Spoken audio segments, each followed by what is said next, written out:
This is Omegasis from Mega Man Star Force, and you're watching Anime Egotists.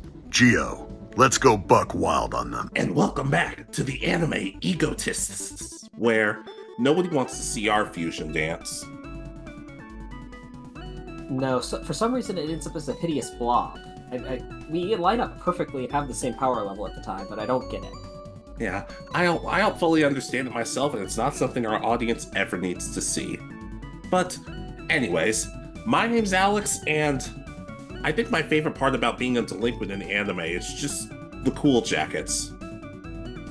Yeah, that's probably very true. And I'm Richard. That's correct.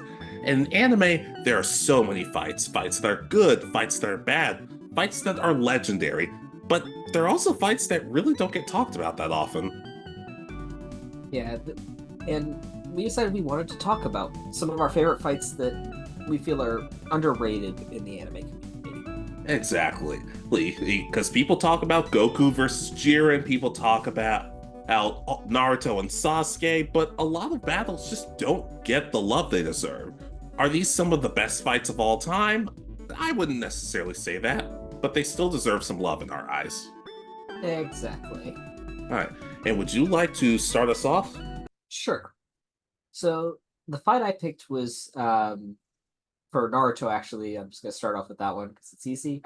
Is Shikamaru versus Kin, I believe is how you pronounce her name, in the Chunin exams. Okay. So this one I feel is really overshadowed because you've got Sasuke having to win his fight without using any ninjutsu because he might activate the curse mark. You've got Naruto versus Kiba, who's supposed to be like the underdog, the last in the class versus one of the top students, even though we don't know how Kiba became a top student, but whatever. You've got, I mean, arguably one of the best fights in the entire series, and Neji versus Hinata. We've talked about that one before. And you've got probably the best fight in the original, all of the original Naruto, at least, in Lee versus Gaara, all in this short time span. So this one, it really gives you a chance to understand just how good Shikamaru actually is with his strategies and stuff, and starts kind of building you towards that point where you realize that he's probably the smartest one in the series, and yet we're not going to get that much from him for a while still. Yeah, I have conflicting feelings on this fight because it does make Shikamaru look good, but it uses his intellect, and the way he wins is kind of silly. Yeah, again, that's probably why a lot of people, because a lot of these fights end silly, because I mean you've got Naruto farting in Kiba's faces the end of one fight, bending backwards to knock her out by hitting the wall is how this one ends. So Yeah, and I guess part of me also thinks, this is just another example of that sound trio just being done super dirty. Hey, but part of me is annoyed, but part of me is also like, she was my least favorite out of the three, so what are you gonna do? and I think it's a good setup because it's heavily implied that they are more on that level of what you would consider a tuning in strength by comparison to the average member of the like the Konoha 12, Konoha 13, however many there are at this point. Yeah. So I just put this one on my list. I think it's a really good fight that kind of sets up for what we can expect out of Shikamaru in the future as he gets older and becomes more and more of that strategic genius. Yeah. I don't think I'll ever put it on my favorite fights list, but I don't think I hate it as much as I used to. I think I've kind of grown to the point where it's like, yeah, but if I'm in the mood and I'm rewatching the Tune exams, I can sit through this one. As I said, it's not as flashy as a lot of the fights in this part of the story are, but I think that's why it's underappreciated. Sure. So, all right. So your first one? All right. Dan versus Chan Li and Bakugan. Okay. All right. One of the things that I really appreciate about this fight is just how much Dan's grown as a battler. Because when he first starts battling, Dan is very much about about getting as much damage as possible, looking good, and brute strength. But after Drago talks to him and says, hey, brute strength isn't going to work, and with the Doom Dimension active, I could lose a lot of my friends and a lot of our Bakugan. Dan grows, and when he fights Chan Li, who's really high ranked, Dan's actually using a good amount of strategy. He's able to take out two of her Bakugan in one move. And yeah, they do get brought back because of a card she plays, but it just shows just how much Dan has grown to be a lot more strategic and better.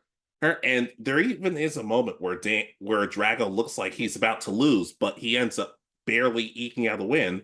And Dan's like, what's going on? And Drago starts shaking because it's revealed that Drago's going to evolve soon. It sets up a lot. And it's probably my favorite of the good brawlers versus evil brainwash brawlers, just because it makes Chan Li look good, but it makes Dan look especially competent. And as the main character, like, he needed it. Yeah, I seem to remember this fight at least a little bit. It's definitely a point of growth because you are this is kind of the introduction to evolution and as well. So it's a really nice moment of we know that there's got to be some growth for both the human character and the Bakugan all at the same time. So I can see why you find this one as a good fight. Yeah, and especially because in the beginning, I think Drago was always the one saying you should do this for strategy, and Dan would either brush him off or just go along with it. But early on, Drago's like, Dan, and send me out. And Dan says in the battle, no, wait, I want to try something. And his strategy works temporarily, but you still have to give him props for learning. Yeah, I can see why. Yeah, this one, I can see also why it's overshadowed though, because it's followed by a lot of shortly by the where they actually travel to the Doom Dimension and all that, and we kind of enter the final parts of these stories. So yeah. But it's not the greatest battle ever, but I do think it's one where just I don't think enough people talk about it. Yeah, I can kind of understand because this is heavily during the point where every battle pretty much takes place in like one episode, so you don't get these long drawn out battles that feel like a lot, but you get little bits of it. Yeah, I just wanted to bring it up because even as a kid, I loved this battle. All right, I'll co-sign. I think this one is definitely underappreciated. Sure. All right, so my next one. Please. So this is one mainly because the series I think gets overlooked a good bit. Goku versus Piccolo Jr. in Dragon Ball. Okay.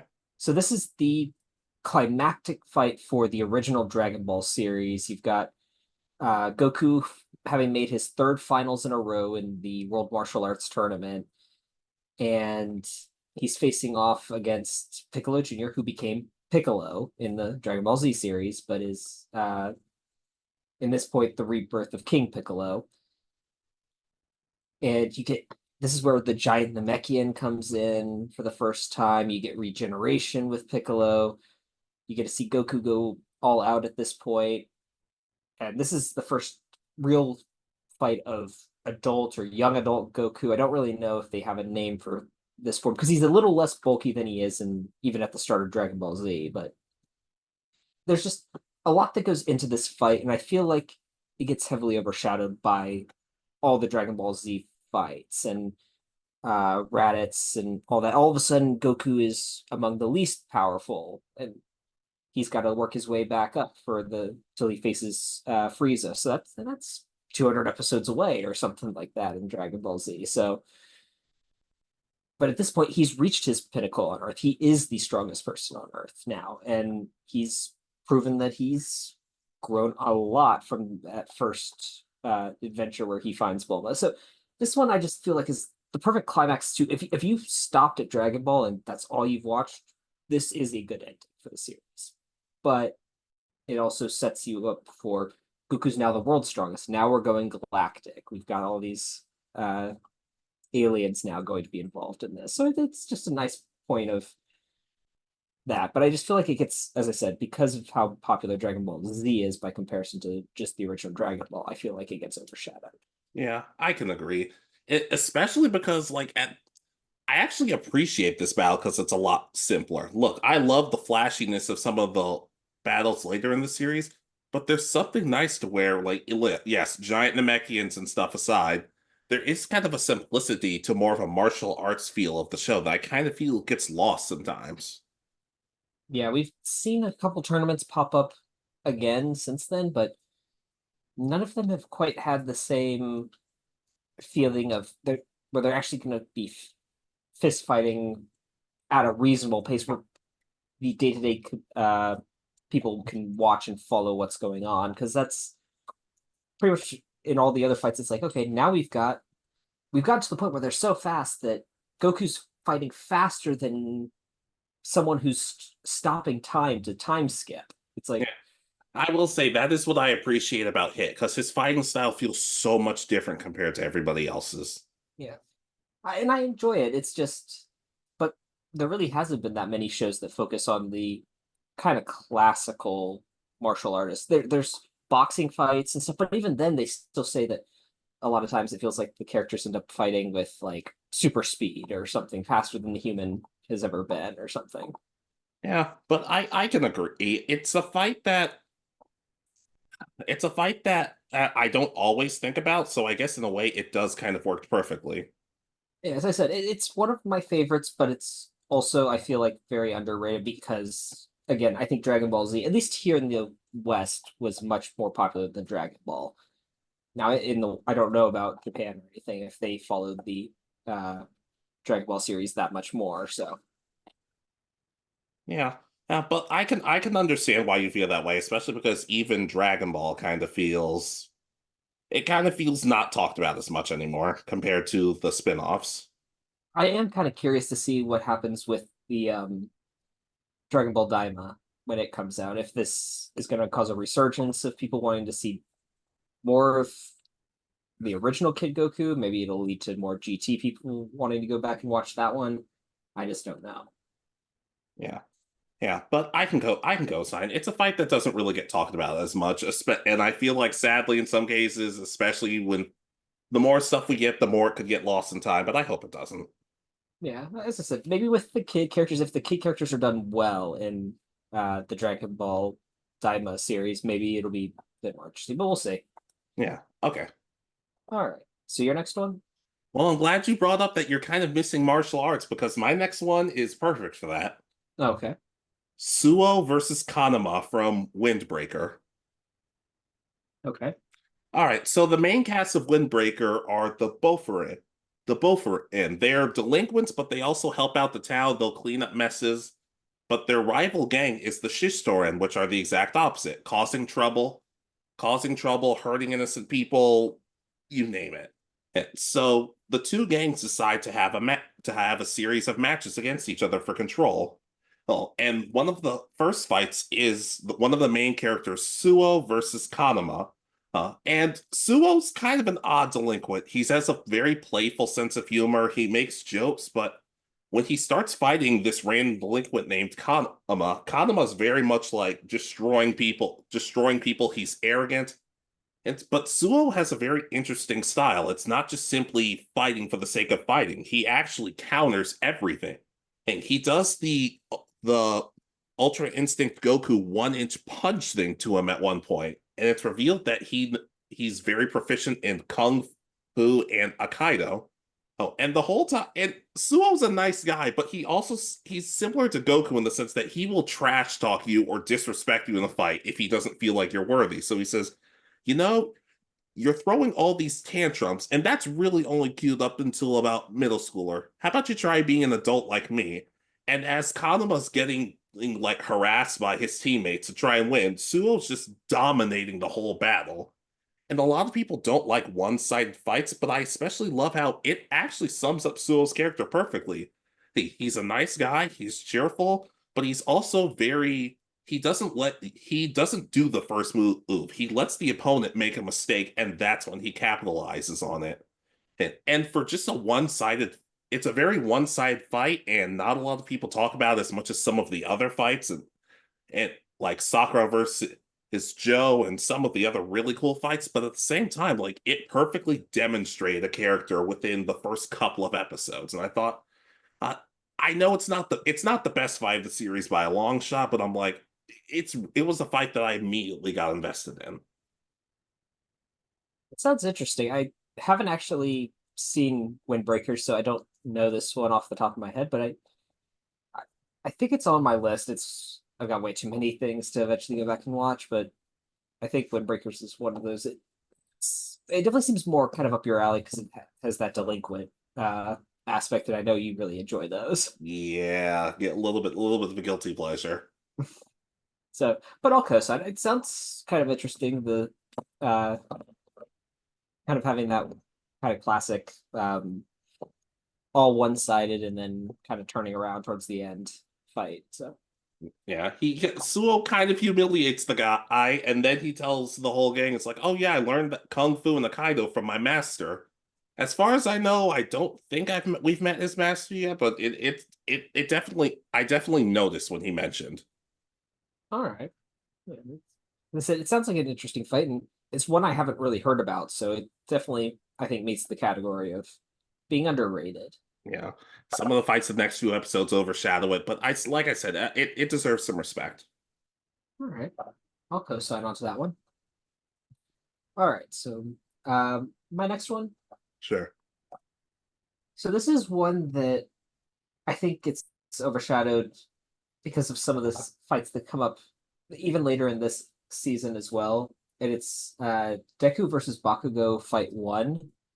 This is just a training fight, but it's very early on in the series. They're pretty much it's Bakugo and no,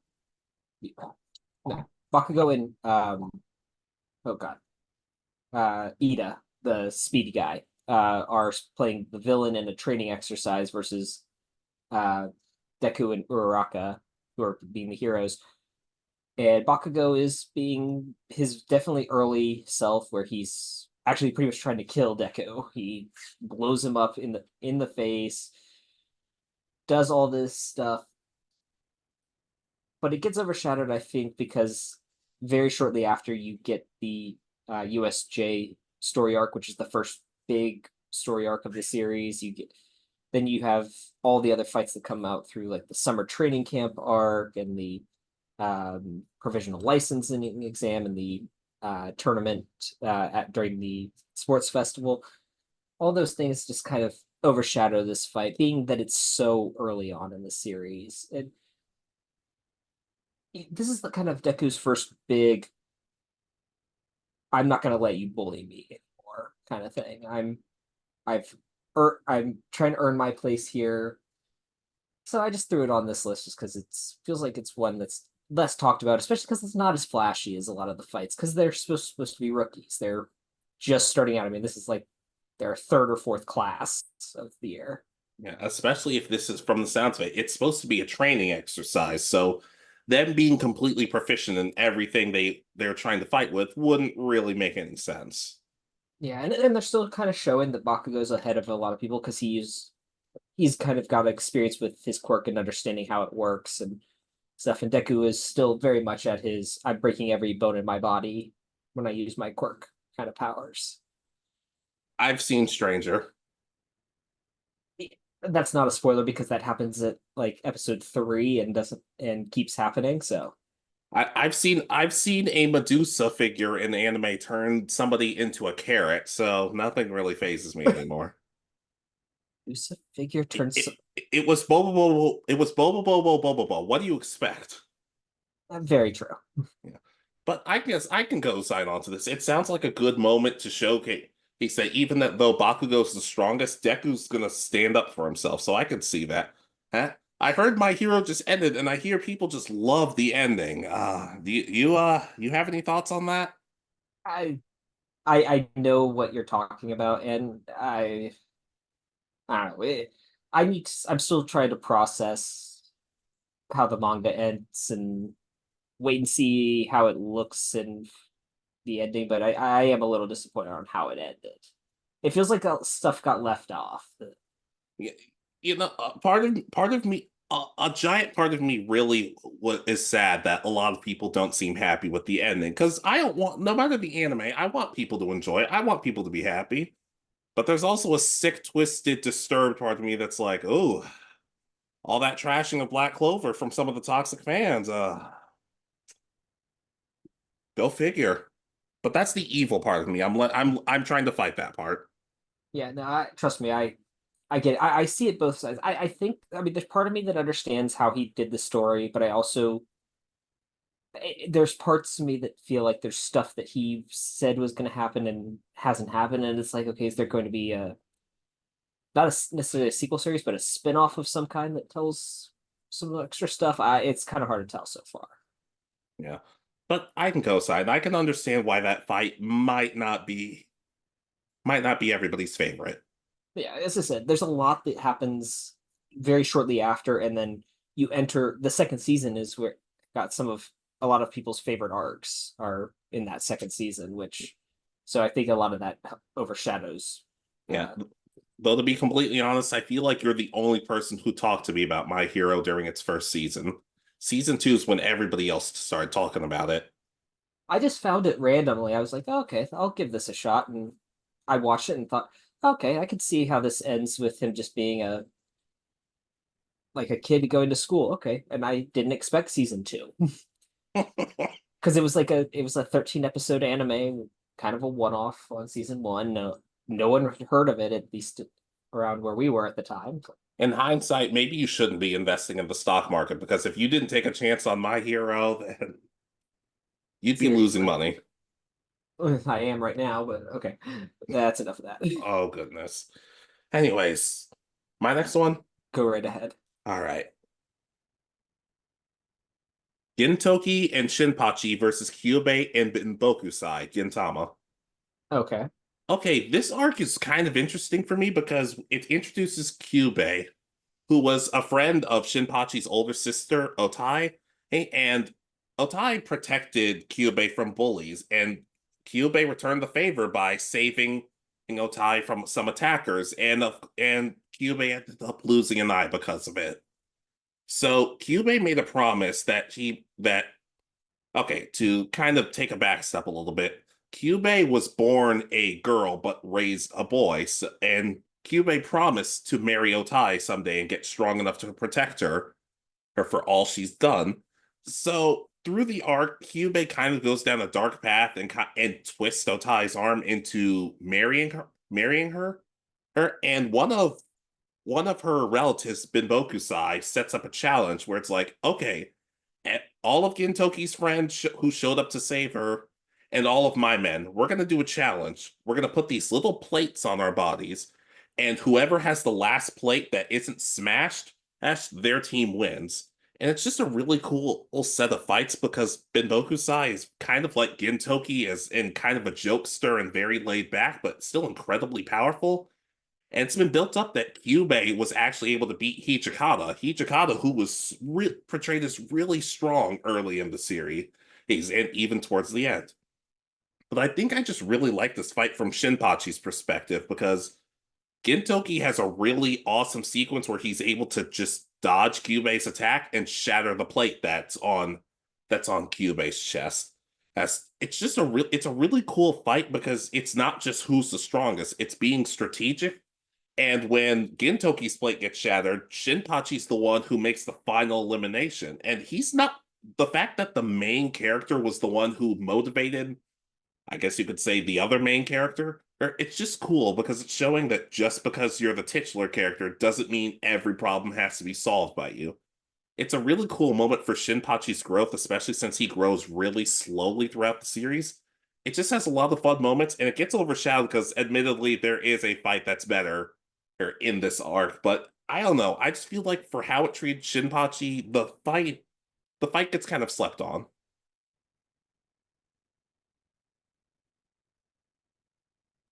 I know with how many, sorry about that. I know with how many fights that I've seen, and I've only seen a handful of episodes of Gintama, that there's the fact that there has to be some fights that are kind of underrated by comparison, and it sounds like this one has more, kind of reached that point where it has more emotion, because I know that there's several arcs that, despite this being a very comedic shonen anime, has a lot of emotional moments as based on who's the bad guy or who's involved. So I can definitely see how this one could be a good one to bring up for here.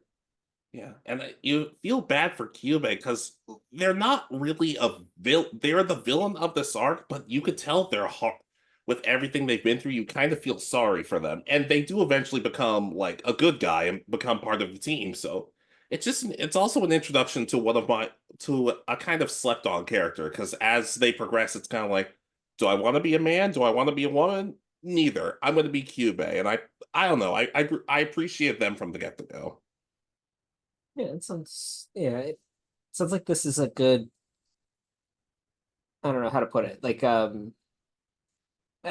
you said, with the part with him or with them beating the main character of the show, Gintoki, it's a very rare moment, especially in kind of more modern shonens, for the hero to lose in big battles at the end of a season or an end of a arc. So I can see that being Yeah. a big thing. And the less said about sandpaper in this arc, the better. The better. I'm not even going to ask. Well, all right. What's your next one? All right, so my next one is one of my favorite well, I'll say battles in Pokemon. And it's Ash versus Harrison in the Johto League. Okay. I feel like this one gets overshadowed because it follows right after Ash versus Gary at this during this league, which is the end of the first rival kind of part of the story. And Harrison was just introduced a few episodes ago during the when they're running the fire for the Johto League and all that. But this is one of those that we get our first taste of Gen 3 with the introduction of Blaziken here. We get a whole bunch of really cool fights with all of his different Pokemon and versus Ash. And it's again, you get all of Ash's kind of, he brings back some Pokemon. It's just overall, this is one of my favorites, but I do feel like by comparison, it gets overshadowed by the Gary fight that preceded it. Yeah. Not to mention, it like Ash loses to a Blaziken, but it doesn't make Ash look bad. It's a Pokemon he's really never seen before. He doesn't have a lot of time to prepare. And it was back also when fire and fighting was a novel concept before they beat it into the ground. But like it makes Ash lost, but it makes perfect sense why he did. He was unprepared. It's not his fault. Exactly. And I mean, it does set it kind of the dangerous precedents of Ash losing over and over again, but it also feels like it's a fine fight. It's a really good fight, and I really enjoyed this one. And I kind of wish Harrison had gone on to win the whole thing because, again, they kind of end it with a no-name person becoming Johto League champion, and at least like Tobias had a name, and I don't remember if we don't know the name of the person who wins either the Kanto Gold Cup or whatever it was in the or Indigo League, and then we don't know who wins the oh god, what's it called? The Hoenn League either, do we? I mean, doesn't Tyson beat him, didn't he? No, but to win the whole thing. I don't know. But like they showed Tyson with the trophy, and then it says, "Oh, now they're going to challenge the champion." But I guess we can assume Tyson lost that. Yeah, because it's never stated if he goes on to become the new champion of Hoenn. Well, based on journeys, I don't think so. No, either that or Steven won after him. That'd be so confusing. But yeah, I can agree. It doesn't get talked about a lot, and it does kind of get overshadowed by that, and even you could say other league finals, or I guess Pokemon League battles. Yeah, I mean, I know the one that a lot of people talk like is the ending of the X, Y, and Z series. Even though it has the ending a lot of fans don't want, it's still that one is still very stunning to go back and watch. I've watched scenes from it recently, and it's like It's one of those things. With like, even had Ash won in X and Y, X, Y, X, Y, and Z, I don't think it would have made that much of a difference in hindsight. but I just it really feels like they spent the money to kind of go to the movie quality animation during those fights because they have the dynamic camera, which a lot of the series doesn't have. Yeah, You feel the camera moving around the Pokemon as well. Yeah, but Ash versus Harrison, I can definitely it slept on. Yeah. All right. So your next one? All right, your Pokemon one to my Pokemon one. Ash versus May in the Battle Frontier. This is the final battle, their big goodbye you're talking about, right? Okay. Yeah, I don't understand. Like to preface this, the last little bit before they separate, they are in a town. Ash and the gang are in a town, and of course they have a Pokemon contest to celebrate some festival. I still don't really remember what the festival was, but okay. So they have a contest, and Ash and May predictably make it to the finals. But right before the battle starts, they have to rescue some Pokemon from Team Rocket. Ash's Sceptile helps, and May's Combuskin helps and evolves into Blaziken. And those are the Pokemon they decide to use, the two Pokemon from the start of their journey in Hoenn. And it's just a really good back and forth battle of Ash showing just how much he's grown from the first episode he's been in to the episode here.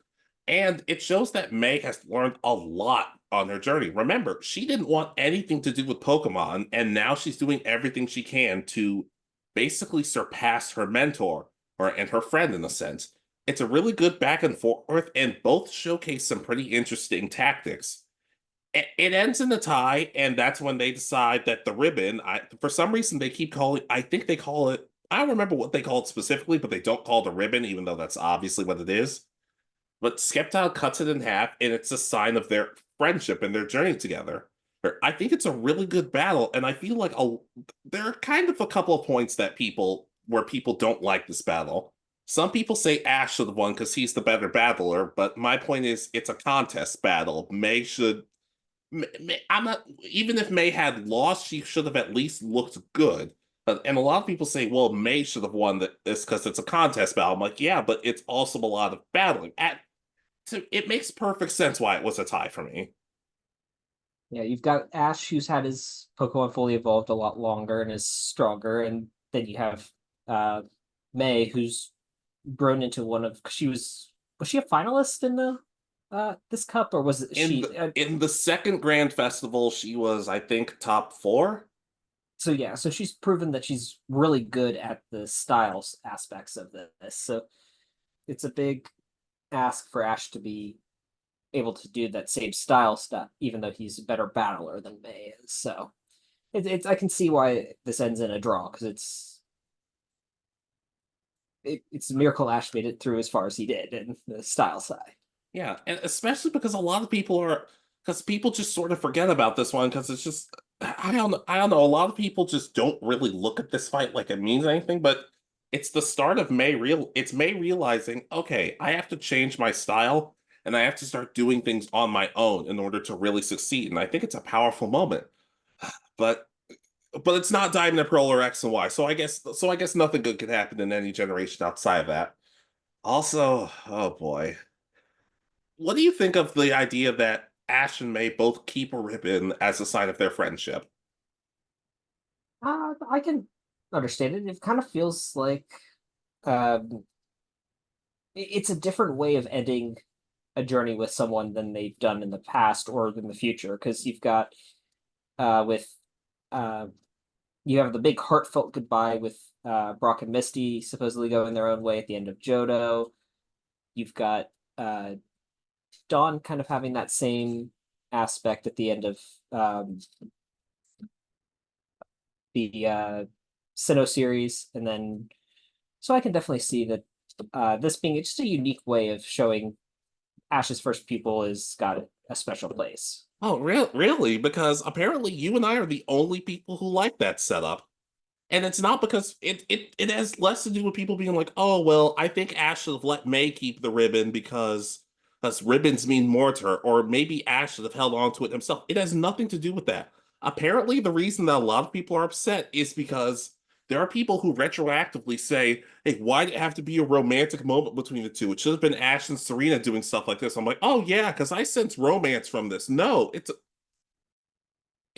doesn't make any sense and people are saying, well, Ash should give his half of the ribbon back because Serena wouldn't like that. I'm like, who? I hate people sometimes. I don't feel that it's a big romantic moment. It's literally a sign that they both have grown to respect each other. Because you got to remember that Ash was kind of dickish at the start towards May, because May was a rookie trainer and Ash had at least 2 leagues and 3 leagues if you count the Orange League under his belt already by the time he traveled with her. So, and went through 2 where she developed her own style of and what she wanted to be instead, because instead of following the path that her kind of family thought she would, which was to follow their dad through and become a gym leader or a Pokemon battle trainer. Yeah. It just bothers me that that's the reason people are upset. Not like it's like, and they have to bring Serena into it too. Look, I love Serena. Serena's awesome. But I don't think she'd care. I think she'd be like, "Oh, you have a ribbon to symbolize your friendship. Cool." I don't think she'd care. Yeah, yeah. Maybe if this was like a she kind of a Dawn situation where it comes down to the final uh what's it called, contest, to and if she doesn't win this one she doesn't make the grand festival, and Ash decides randomly that he's going to compete and he makes it to the finals and they have to split it because they tie, and Dawn can't isn't necessarily going to make it if she doesn't win. I can kind of understand it, but this is just a one-off. It's not like it. If it, as I said, if this maybe affected the outcome of making it to her grand festival, I could feel more upset about it. But this is like we're going our separate ways, but we're still always going to be friends, kind of thing. I can't say I do the same with you. I'd be like, "Oh, Alex, Richard, I'm sorry, we only have one of these. All right, let's decide. Skip it. Mine. It's mine. No, it's mine. It's mine. We'll Rochambeau for it. I go first. Fine, fine with me. Bring it, bitch." No, but Ash versus May, I just don't feel like. I feel like from an underrated series, especially, it just really doesn't get talked about. And in some cases, some people disrespect it. Yeah, and this comes back a few times because I know that they even show in the Diamond and Pearl series during the Wallace Cup that they both still have it with them. They both That's have correct. their half. So as I said, I can understand why you feel this is underrated, especially because this is also the big goodbye for Max and May from the series, because May only returns in the Wallace Cup arc and in background scenes rooting for Ash. Really, that's it. You didn't have to remind me about that part, but yeah, I just felt like it was a really good send off, and kind of like Johto, Advanced Generation just does not get the love it deserves in a lot of circles. But I have nothing more for it. Yeah, I really enjoyed the Advanced Generation. It was, again, I always going to be partial to the Johto leagues, Sure. but it was probably my second favorite, and my just because it was the first one that introduced a lot of different villains and the first ones that did something different besides Team Rocket always being the bad guy. Yeah, but that's all I gotta say about Ash versus May. Honorable mentions time. Honorable mentions time. Please go ahead. So my first honorable mention. The reason this one's an honorable mention is because besides us, I don't know too many people who talk about this series that often, at least with the people I know who watch anime. So I put Tsubaki versus Masamune in Soul Eater. Thought about it, but I didn't put it on my list. Go ahead. I think overall it is a very popular fight, but it's underappreciated because of Soul Eater's kind of standing in the community, where it's considered a good anime but lackluster ending. So a lot of people don't give it that shot. And this is one of those emotional fights because you learn about their Tsubaki and Matsumone's relationship of being siblings, both of them ending up being death scythes and well, not death scythes, but weapons and misers. Just weapons, whatever they're called. I forgot. But Masamune being corrupted and having and eating human souls instead of the I forgot what they're called, the Kishin. souls. Okay, so it's just overall it this is one of those fights that you feel the emotion. It actually gives a lot of weight to what's going on, and it actually makes me kind of like Black Star because he stands by Tsubaki even though other people are kind of like, okay, we need to just end this now, kind of thing. Yeah, I do agree. I remember when we first watched this together, this was the moment where Black Star, I'm like, okay, Black Star, you're slowly winning me over because he's taking shots from these civilians. He's like, I'm not moving until I know Tsubaki is one. I'm not moving until I know she's safe. And it does kind of help because they do the whole thing with Tsubaki. It's like you're a flower, but you're a flower with no scent. And like it does good to help her confidence.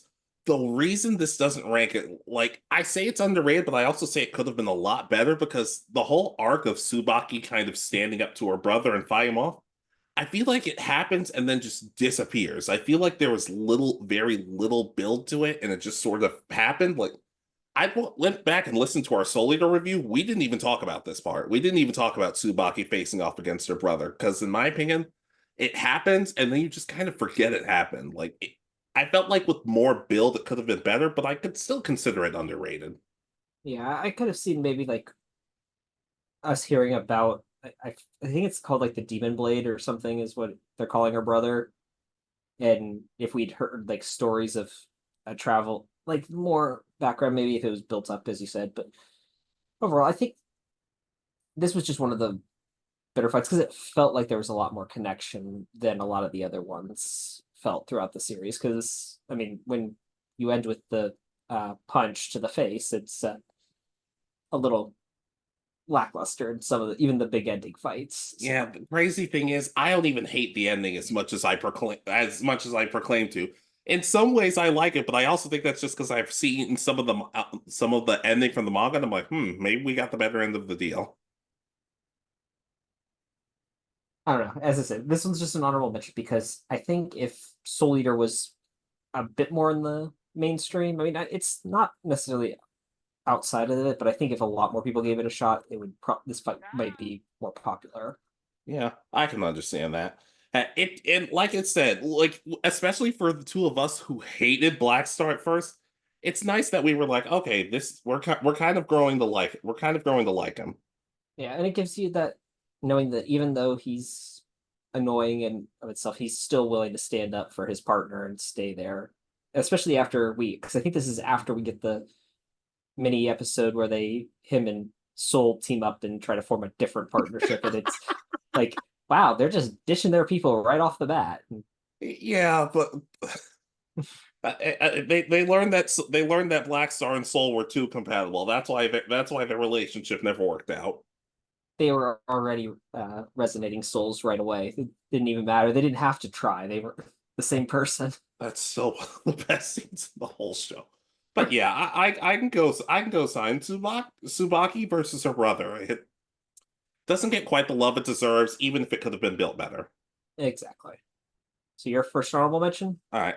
I had to put this as an honorable mention because it gets complicated because this is from one of the video games, but the video game told more of the story of them coming together than the show did, so I had to throw it in.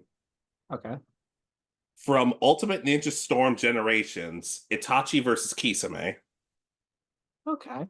So Itachi and Kisame are having a battle with each other. It's only a couple of minutes. It's very short, but it just shows how intelligent the two are because even with if Itachi dodging some of Kisame's best attacks, Kisame is prepared. Like Itachi will stop a giant shark bomb, but the rain used from Kisame will use to shoot like smaller sharks for Itachi to deal with. It seems in the end that it feels kind of like it's like even Shark Skin's getting excited because Shark Skin will start breaking out of the bandages, and that Kisame's like, I've always wanted to go up against you like this. Even Shark Skin is happy. And when Itachi kind of puts a blade at Kisame's neck towards the end, and Kisame's like, "Oh, so you used your Sharingan to escape. Impressive, is what I would say." And it's revealed that Kisame has gotten stronger too and used a water clone to escape. And Rice looks like Kisame's saying, "You know what? Let's just call it a day." It's actually revealed that Itachi won using his Sharingan to kind of change the tone of the battle. And Itachi even says, I never wanted to fight you like this. And you get a real somber feeling from Itachi. And Kisame admits defeat. And what makes it all the more heartbreaking is that Itachi tells Kisame, like, Itachi, if you don't know this, does a lot of stuff by himself. He uses his Sharingan. He lets himself take the brunt of the fight. He doesn't like relying on a lot of people because he'd rather just take the burden himself. But he asks Kisame, I'm gonna go fight Sasuke. Do me a favor and keep everybody else out of it. And Kisame obliges and says, sure, but and he says with a smile, it's still a little sad seeing you go after everything we've been through. And it's when you realize it's not just a battle just to see who's stronger or just training. It's a goodbye.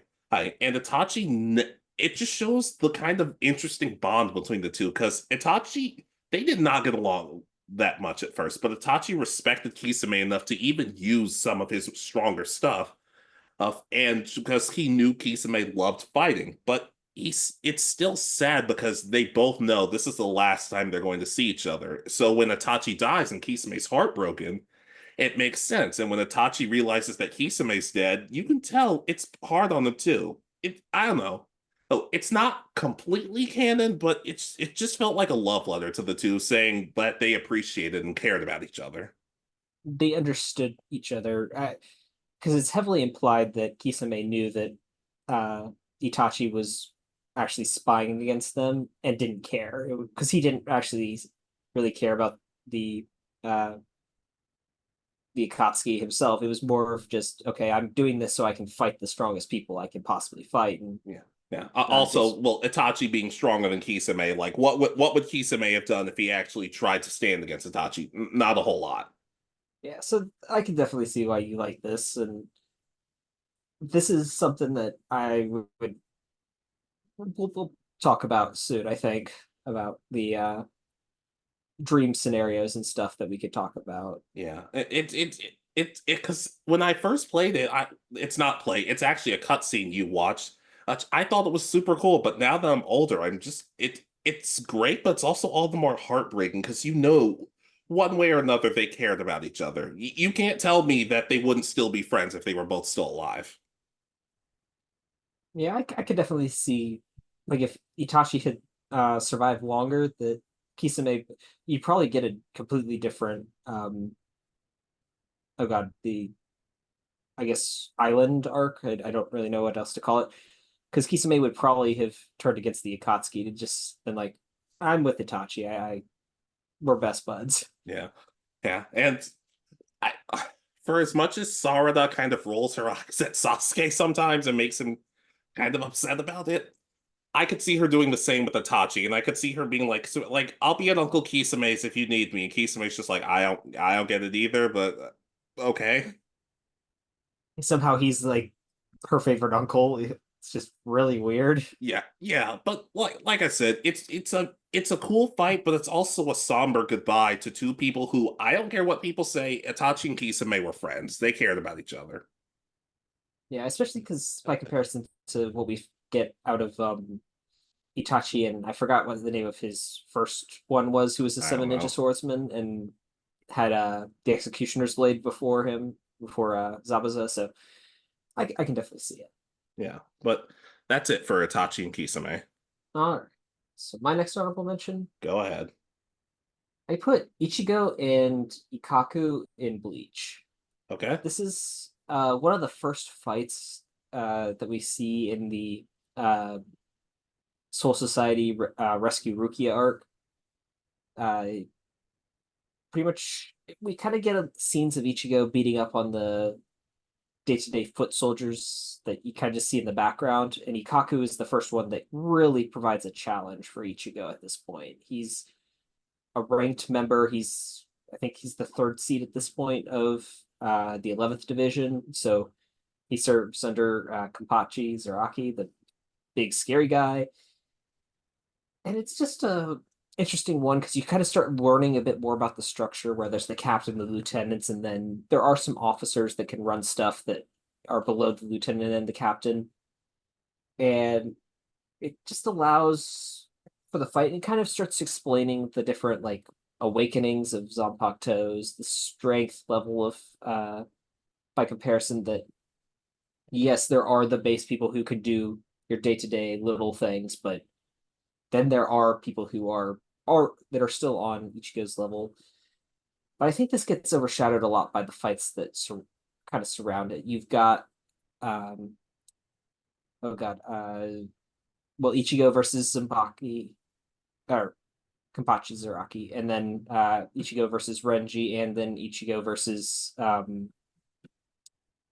oh god, Kuchiki, the captain of the other squad, all of which slowly develop the world a little bit more and show different abilities, and like the Bankais get revealed and all that. You get Chad has a couple interesting little fights. You get so just with what it's surrounded by, this fight, I think it's overlooked, but it's kind of that introduction to, hey, there are people who are still on Ichigo's level at this point. Yeah. Uh, It especially sounds better because I like the idea that it introduces and kind of demonstrates, hey, these are the different levels of how things work, and this is the different, I guess, levels to fighting. I love when it explains stuff like that. I actually can kind of even give credit to Hunter x Hunter for how they do it early on when they start explaining Nen, because it doesn't sound exactly the same, but it sounds similar enough to where like it's not just a fight, it also kind of provides some lore to the story. yeah, and this one just, I don't know. I almost put Ichigo's fight with Kapachi, but I remember that fight even more, and I feel like that one at least gets talked about because it introduces someone who's like the exact opposite of Ichigo, where Ichigo is unlocking all these little abilities with through his Zanpakuto. Kenpachi is just pure unadulterated strength. He has no connection with his Zanpakuto and is still on par with Ichigo. I'm not gonna lie, that's kind of cool. Yeah, but with Ikako, it's later revealed that he's actually probably was stronger than Ichigo here, but wasn't willing to show it at this point because he would be forced pretty much to take over as a lieutenant in another squad, and that's not what he wants to do. So he's hides his actual strength later on. So it kind of makes you question later on when you go back. That's just part of the reason I really like this fight. It's like he wasn't even willing to go all out. He's like, I'm sure someone else will handle this. Yeah, I especially like that. Like the main character's strong, but they're not as strong as some of the others. The main character doesn't always have to be the strongest. I appreciate that. Yeah. So I just put this one on my list because it's one of those I really remember like when I watched this on cartoon or on Adult Swim when it was first premiering in the US. Yeah, I can see that. All right. So your next honorable mention? All right. Zatch and Friends versus Layla in Zatch Bell. Okay. All right. Not much actual fighting goes on during this part, so it's an honorable mention, but it's just so much more interesting, heartbreaking, and pretty heartwarming when you start to think about it. So during the Ancient Mamoto arc, Zatch and everybody else are trying to find the Stone of Moonlight. They're trying to break the control over that Zophis has over all of the other Mamoto. And a girl named Layla, who's an Ancient Mamoto, actually is trying to help them over the course of the arc. But she ends up betraying them. And this it's funny because when I was watching this on Toonami, this was right around the time Zatchville kind of stopped airing. And so I never got to see this until I was older. But the reason Layla turned against them wasn't because she was malicious or leading them on. It's because Zophis kept all of the ancient Mamoto encased in stone for over 1,000 years. And Layla admits the loneliness she felt and just how scared she was because of it. So Zophis made a deal where if Layla kept fighting on Zophis's side, she wouldn't be turned back into stone. And Kyo kind of senses this immediately, and he does everything in his power to kind of showcase, hey, step out of the moonlight. It's not the moonlight's not actually protecting you. You can still walk away and be happy. You can be free. And it really just shows how much Kyo understands other people and how smart he is. And Layla kind of, after a while, finally steps out of it, but she feels the loneliness creep back in. She feels the stone start to encase her body, but her brainwashed partner Albert holds her hand, and there are tears flowing through his face. It's kind of showing that he's there for her, even if he's brainwashed. I don't know. It did a good job of showcasing just the trauma and loneliness somebody feels, and how even if you're going through it, there's still going to be somebody there, and the connection between human and Mamoto just I don't know. I don't know. As cheesy as some people might perceive, I just thought it was really, really slept on. And while the fight's a bit smaller, I don't know, it just did a good job of just you felt so bad for Layla, but you felt so much happier when she finally broke Zophis's hold on her for good. Yeah, it's been so long since I've seen parts of this arc because I couldn't find it before we did our Momoto video. This is the black-haired Momoto, right?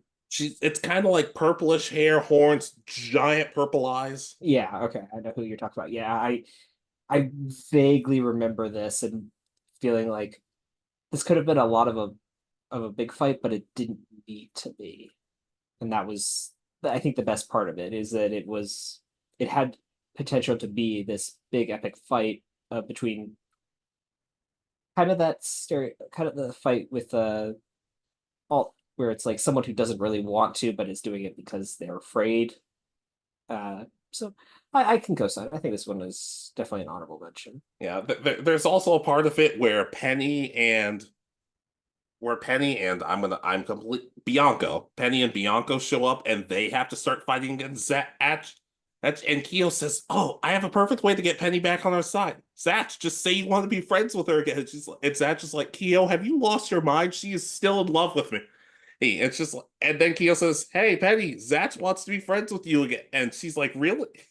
And Dr. Riddles pops up and does his whole kidding shtick, but before he's like kidding, and everybody tackles him and covers his mouth like, "Dude, shut up. We're almost in the clear here." But it's also just a cool moment because you see Zatch snap at Penny and Bianca and be like, "Look what Layla's going through, and look what Zophis is putting her through. Do you have any idea all the innocent people you're hurting just because you're upset?" There's a lot about this fight that I kind of feel gets slept on, but it's an honorable mention because at times it does get a little goofy, especially with the Penny stuff. But I still really, really like this fight. This is it. I'll co-sign. I need to figure out where I can see the second season technically all the way through because I've only been able to see the part that I was able to purchase off of I think the Google Play Store, the Windows Store. So yeah. But like I said, Zatch and Friends versus Layla, it just portrayed overcoming trauma in a really powerful way. all right, yeah, all right. So my final honorable mention. Okay. So the reason this one's an honorable mention is because I think it's gaining in popularity after the latest arc, and it's not really a fight. They try to fight, but it's a beatdown pretty much. But it's actually not. Kuma versus the Straw Hat Pirates. So this is the big moment where all the Straw Hats get separated from each other at kind of the end of the first half of One Piece. And again, is it really a fight? It's kind of hard to tell because Kuma is so much stronger than all the other ones. And when it's later revealed that Kuma's actually trying to save Luffy and the Straw Hats, it's like, okay, is it really a fight? Kind of, because you do see that Zoro and some of the others try to fight back against Kuma, but they're absolutely no match. And it's just one of those moments that I think has become more popular recently because of the Egghead Island arc that's been going on in the manga and the anime lately, where we get to know more about Kuma and what he was thinking and what he was doing at this time. And we also get the I don't know. But I think it gets overshadowed by the Marineford and not Enemy's Lobby, but the Impel Down arcs that happen right after this, where you get these big epic fights and sacrifices, deaths, and all that in a series that really hasn't had very many deaths, if any, at this point. Yeah. So I always remember really enjoying that, just this, especially just Kuma as a character. For whatever reason, his design out of all the One Piece characters always stuck out with me in particular. Like I could never take my eyes off of him, and especially the reveal of, hey, he's actually trying to help our heroes. Just it makes things all the more interesting. But this fight does get overshadowed by a lot of other stuff from what I remember. yeah, is it really a fight? Because none of them can keep up with how powerful Kuma actually is, because none of them really have hockey at this point, or if they do, it's at like the awakening stage where they're just starting to realize that they have something different. So there's so much that goes on involving this fight that it's just like I had to make it an honorable mention that it's kind of the start of the next generation of fights in One Piece. Yeah, I can understand that. That it is a fight that I've been.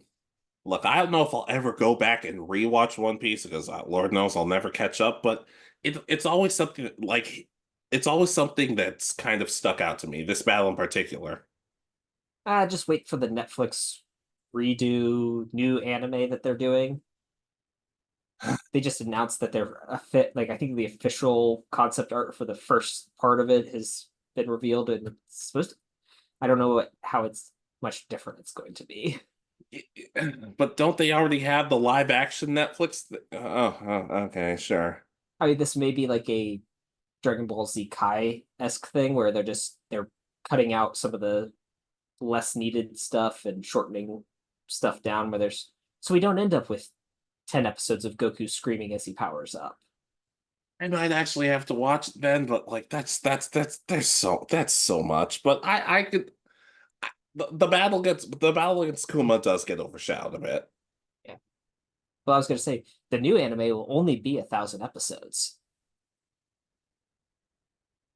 I hate you.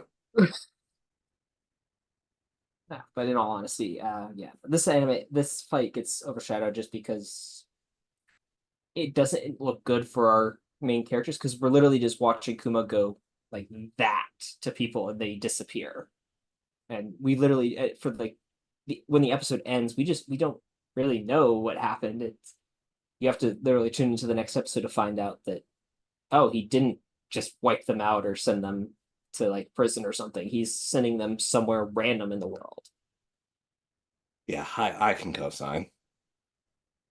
All right, so your final honorable mention. Okay, Roshi versus Frost, Dragon Ball Super. Okay. All right, so after Roshi almost croaks in the tournament of Power, he continues fighting and he goes up against Frost. It's not like Roshi's say what you want about the guy, but he's actually tried his best in this fight.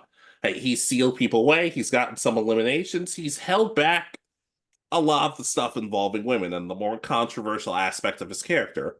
But Frost is in a completely different level. Frost does everything in his power to degrade and beat Roshi down. And while Frost can't kill Roshi because of the rules of the tournament, he you know that he might try to do that. Frost ends up winning, and it makes sense because of everything Roshi's been through. Roshi's not doesn't look bad in this fight, but especially at the end when Vegeta saves him and says, "What do you do?" And Roshi apologized to Vegeta for how the fight went down. Um, I mean this in the most respectful way possible, but I actually prefer how the sub did this because in the dub, Vegeta kind of just insinuates Roshi's in the way, but in the sub, he tells Roshi, "Hurry up and eat a senzu bean before you die. I leave the rest to me." And Roshi falls and is eliminated, but he gains Beerus's respect, which is honestly all the more interesting.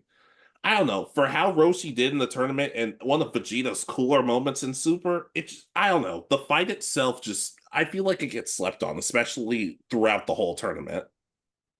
Yeah, I really enjoyed all of Master Roshi, the whole emotion of him, and the fact that he's not the first one eliminated from uh, Universe 7 says a lot about who he is, and but like him implying that it's just old age at this point, he can't keep up like he used to, even though he's always been ancient since the start of the series. But this is definitely one of my ones I agree with. It's like it shows just how strong he actually is because Frost is supposed to be as strong as Frieza kind of is in the original series. So Yeah.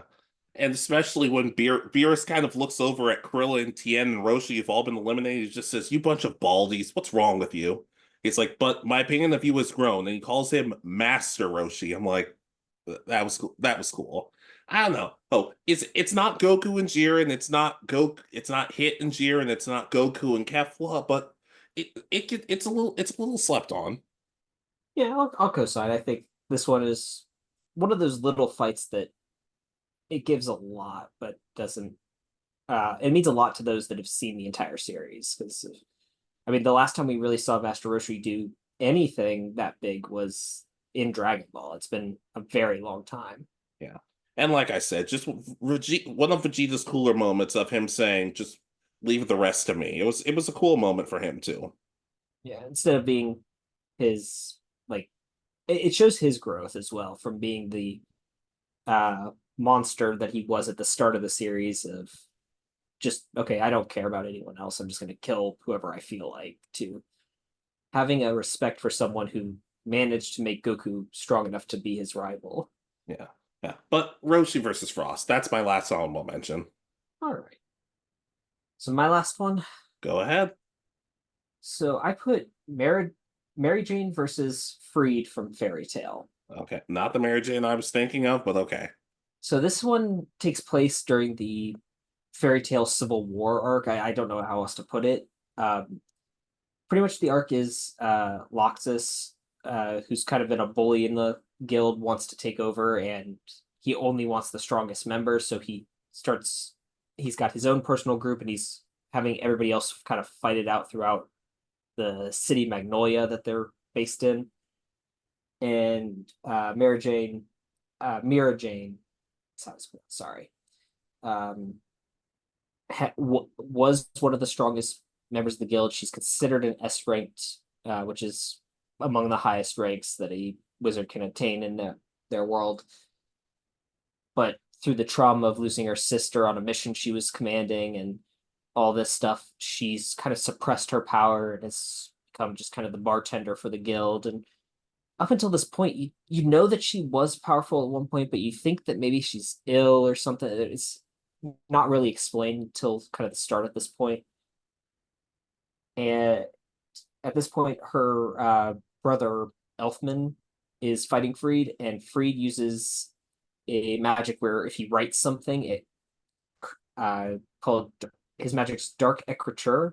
So when he writes something, whatever he writes happens, and he's about to use the word death on Elfman to pretty much just kill him. And this causes Mirajane to reawaken all of her power and activate her transformation ability, which is Demon or Devil Soul. And she goes on to kick Freed's butt and show that she really hadn't lost her ability. She was just traumatized. So you get that emotion. And I've talked about Lizana's return and not being the best thing because it feels like that could have been one of those things where there is trauma. They're showing that this isn't safe necessarily being a wizard in a guild. There are consequences for failed missions and stuff because there are failed missions in the series. It's just it's more comedically played as, oh, they were supposed to destroy the moon for this village of demons that thought they were human that turned into demons, but they were actually just demons. Why are there so many anime that involve blowing up the moon? Because it's fun.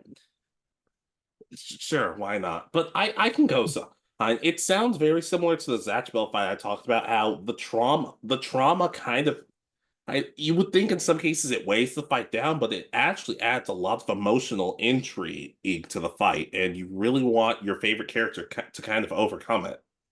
Yeah, and as I said, it's heavily implied that Mirajane throughout the first kind of 50 episodes or so up until this arc, that she was at one point one of the strongest members, but has kind of retired or whatever. So getting to see that power reawaken and then she becomes one of the strongest members of the guild again almost instantly. It's like, but knowing that it was hidden because of her trauma, it's like there's just so much with this one. And I looking back on it, I didn't think about it until like last minute. It's like, I love that fight. And having someone who has the ability to just write what he wants to happen to the world and it happen is a very interesting power as well. It seems like it would be overpowered, but there are limitations. If he's weaker than the person he casts like death on, then he wouldn't kill the person.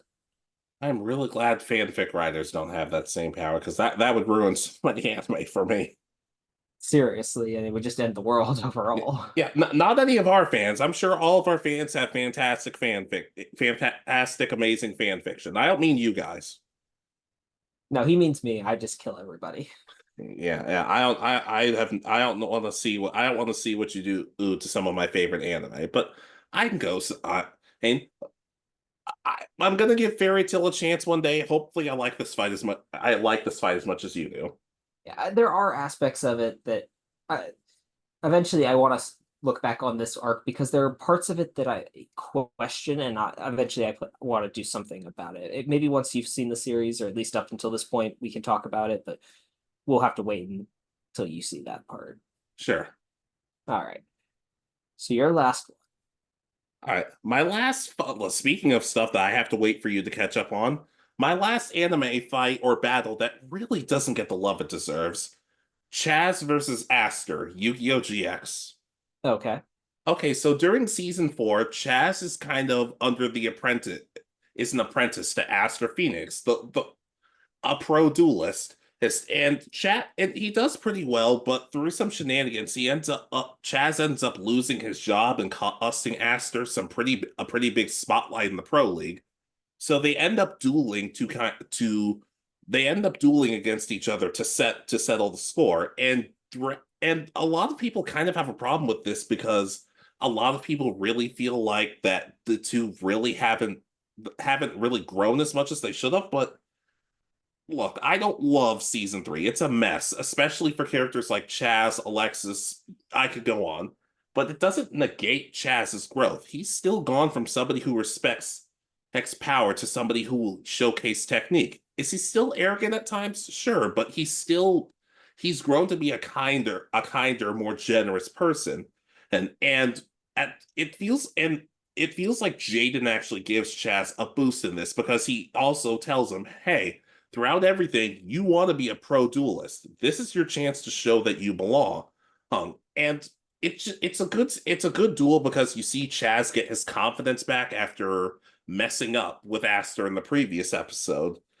And a lot of people really feel like Aster should have won this, but I kind of disagree. It showed that Chazz was ready for the pros. Aster lost very few duels in the series. He was pretty well protected. He could have taken a loss to Chazz, and he did. It's just I don't know. It showcased Chazz getting his confidence back and becoming a pro-ready duelist. And even had he lost, like I still like this story because it shows just how much both characters have grown, especially Aster to the point of he does consider the gang his friends, and he's not as selfish as he used to be at times. Okay. Yeah, I don't know if I'll ever watch season 4 because that's a lot to get through with also switching over to the subbed because of course the dub never got finished. So, but it definitely sounds interesting because I didn't know about Chazz becoming kind of an apprentice to Aster. So Yeah. seems interesting. Yeah, I'll say season 4 does it. I've said before, I like the stuff they do with Chazz as Cyrus, Alexis, not nearly as much. I like the stuff they do. Crowler in particular has a really, really good development through season 4. But like I said, this would have been so much better if you would spread this out over the course of the series rather than just, oh, well, let's just cram it all into season 4 and just stick it there. Here. But I think my favorite part of the duel is the ending because Chazz has Ojama Yellow on the field. You remember how he feels about Ojama Yellow. Oh, he says, okay, Ojama Yellow, I need you to attack Aster directly. And Ojama Yellow looks back like, are you sure? I only have 0 attack points. I don't know if I can. Chazz says, stop. You can do this. You're the ace of my deck, remember? And Ojama Yellow gets really emotional about it, and Chazz plays a card that lets his monster's defense points come out of his opponent's life points, and he wins thanks to Ojama Yellow. That never would have happened in season 1. Like, it showed just how much Chazz was ready and that he had grown. And a lot of people really don't like this duel because it's like, oh, well, Chazz was a joke. Well, you have him stop being a joke by beating credible people. I don't understand why people hate this duel. Yeah, I don't I see it being an interesting one because it's allows at least one of the characters that has a lot of issues of not winning or not facing enough strong opponents to uh grow and become that much stronger because at least like with the original series you had uh several duels where Joey faced credible threats and actually won and uh I think even in 5Ds they continue with like all the side characters Crow and um I forgot the main rival's Jack. name. Jack actually face some credible rivals and show that they're strong in their own right. But Chazz faces Jaden and only a few of their people early on in the series, and there are a lot of the people, if he wins against them, are like background characters. Kind of when he does his duel against 50 people all at once at North Academy. It's like, oh, maybe if they had someone who was built up as this is going to be the representative, but lost to someone who doesn't even have a fully assembled deck. Yeah. Yeah, like, it's just, I guess to me, a lot of people say, well, Chazz is a joke. I'm like, yeah, but doesn't him beating a credible opponent make him look better? But, like, they're just, people just, it feels like people complain because they're like, oh, well, I just like Aster more. I'm like, you know what, that's fine, but that doesn't, it's like I said with Ash and Alon. Can you be upset that the person you didn't want to win? Sure, but that shouldn't ruin the battle for you. No, as I said, when I mentioned that one earlier, fight is actually really well animated regardless, and actually all the fights in the X, Y, and Z are really beautifully animated if you think back on them, because you get those I remember the Mega Sceptile versus Ash Greninja fight is also really well done. Yeah, but overall, Chazz versus Aster, it showcased just how much Chazz had gotten his confidence back after messing up, and it even showed Aster being like, I'll get you back on the pro circuit. So it showed Aster believing in somebody, which is a big step for him, considering he was pretty arrogant in the beginning. Yeah, and he really only believed in destiny. It's like, you've already got a predetermined destiny. That's, if I remember correctly, was his big mindset. That's correct, but it gets a little too much hate because I really like Chazz versus Aster. It's maybe one of my top 2 or 3 duels, just behind Jaden and Crowler from season 4. But that's another point for another day. Yeah, we'll have to figure out how to talk about that sort of stuff. Yeah, but that's it for me. Chazz and Aster, very underrated. All right. Well, you ready to wrap up? Let's do it. So, ladies, gentlemen, anyone who identifies differently, what are some anime battles or fights that you think really get slept on? Whether people hate these fights and you love them, or it's just like you just don't hear people talk about these fights as often as they should.